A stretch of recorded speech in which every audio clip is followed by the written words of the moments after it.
Di lampu merah Simpang Musi 2, flyover Keramasan.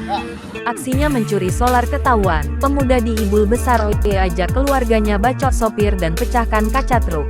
Korban saat itu mengendari truk datang dari arah pintu tol Keramasan menuju simpang lampu merah flyover Kertapati Palembang. Jumat, tanggal 28 Oktober sekitar pukul 21 waktu Indonesia Barat.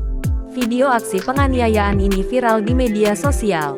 Kini seorang pelaku sudah diamankan di Polsek Kertapati, Palembang. Adapun korban bernama Syahmi Rifando, warga Sumatera Barat yang mengendarai mobil truk Nopol B9213 KCR. Syahmi sempat dilarikan ke rumah sakit usai dibacok menggunakan parang.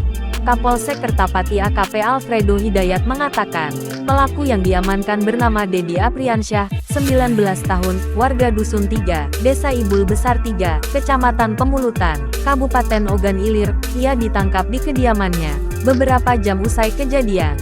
Adapun peran Dedi yakni memecahkan kaca truk korban menggunakan kayu. Alfredo melanjutkan, saat ini pelaku sedang menjalani pemeriksaan oleh anggota Polsek Kertapati.